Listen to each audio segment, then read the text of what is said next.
Hello അസ്സാം വലൈക്കും welcome back to ഉമ്മി ആൻഡ് മീ. അപ്പോൾ ഇന്ന് ഞാൻ നിങ്ങളെ കാണിക്കുന്നത് നല്ല നാടൻ ബീഫ് കറീൻ്റെ റെസിപ്പിയാണ്. ഇവിടെ എല്ലാവർക്കും ഒരുപാട് ഇഷ്ടപ്പെട്ട റെസിപ്പിയാണ്. എൻ്റെ ഉമ്മച്ചി എനിക്ക് പറഞ്ഞു തന്നിട്ട് ഞാൻ ഒരുപാട് നാളായിട്ട് ട്രൈ ചെയ്തുകൊണ്ടിരിക്കുന്നതാണ്. സ്പെഷ്യലായിട്ട് ഒന്നും ആഡ് ചെയ്യുന്നില്ല. അപ്പോൾ നമുക്ക് കണ്ടു നോക്കാം.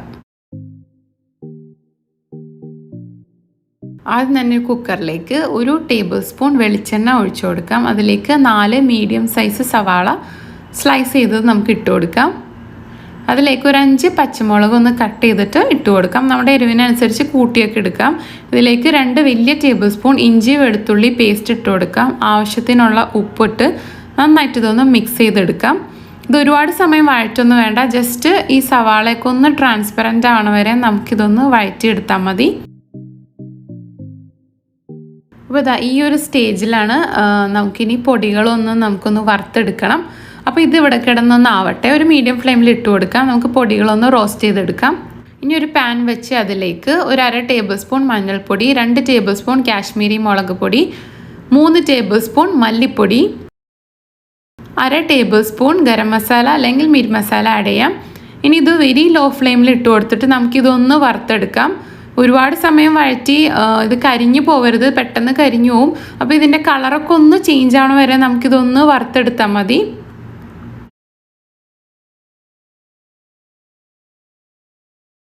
അങ്ങനെ 2-3 മിനിറ്റ് ഒന്ന് വറുത്തെടുത്തതിന് ശേഷം ഈ ഒരു സ്റ്റേജിൽ എത്തിക്കാൻ നമുക്ക് ഫ്ലെയിം ഓഫ് ചെയ്യാം.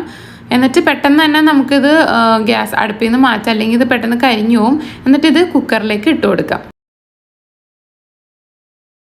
ഇനി ഇത് നന്നായിട്ടൊന്ന് മിക്സ് ചെയ്തെടുക്കാം. നമുക്ക് ഒരുപാട് സമയം ഇനി വഴറ്റൊന്നും വേണ്ട, ഒന്ന് മിക്സ് ചെയ്തെടുത്താൽ മതി.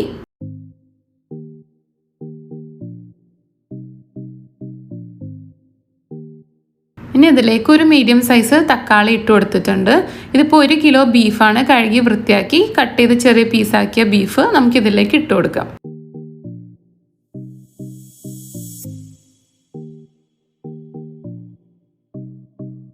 ഇനി ഇതിലേക്ക് ഞാനൊരു 1/2 കപ്പ് തിളച്ച വെള്ളം ആഡ് ചെയ്ത് കൊടുക്കുന്നുണ്ട്. ഇനിയിപ്പോൾ നിങ്ങൾക്ക് വെള്ളം വേണ്ടെങ്കിൽ, നല്ല ഡ്രൈ ആയി കിട്ടണമെന്നുണ്ടെങ്കിൽ വെള്ളം ഒട്ടും ആഡ് ചെയ്യേണ്ട ആവശ്യമില്ല. ഇനി നന്നായിട്ടൊന്ന് മിക്സ് ചെയ്ത് കൊടുക്കാം.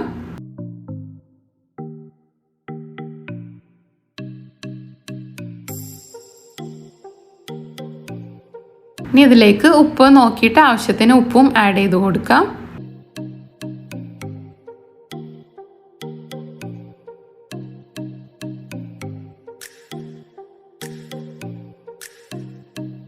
ഇനി എല്ലാം മിക്സിംഗ് ഒക്കെ കഴിഞ്ഞതിന് ശേഷം ഇതേപോലെ ചെറുതായിട്ട് തിള വന്ന് തുടങ്ങുമ്പോൾ നമുക്ക് കുക്കർ അടച്ചു വെച്ച് വേവിക്കാം. ഒരു മീഡിയം ഫ്ലെയിമിൽ 7-8 വിസിൽ മതിയാവും. എനിക്ക് അത്രയും ടൈമാണ് എടുത്തത്. നന്നായിട്ട് വെന്ത് നല്ല സോഫ്റ്റായി വന്നിട്ടുണ്ടാവും ബീഫൊക്കെ. ഇനി ചൂടൊക്കെ ആറിയതിന് ശേഷം നമുക്ക് തുറന്ന് നോക്കാം. ഇതേപോലെ നല്ല നെയ്യൊക്കെ തെളിഞ്ഞ് നല്ല റെഡി ആയിട്ടുണ്ടാവും. അപ്പോൾ എല്ലാവരും ഇതൊന്ന് ട്രൈ ചെയ്ത് നോക്കണം. നല്ല റെസിപ്പിയാണ്, ഈസിയാണ്, പെട്ടെന്ന് തന്നെ നമുക്ക് ഉണ്ടാക്കാൻ പറ്റില്ലേ. അപ്പോൾ എല്ലാവരും ഒന്ന് ട്രൈ ചെയ്തിട്ട് കമൻസൊക്കെ അറിയിക്കണം. ഇതെല്ലാത്തിൻ്റെയും കൂടെ നല്ലൊരു കോമ്പിനേഷനാണ് ഈ ബീഫ് കറി. അപ്പോൾ എല്ലാവരും കണ്ടിട്ട് കമൻസൊക്കെ അറിയിക്കാം. അപ്പോൾ നല്ലൊരു വീഡിയോ ആയിട്ട് വീണ്ടും കാണാം.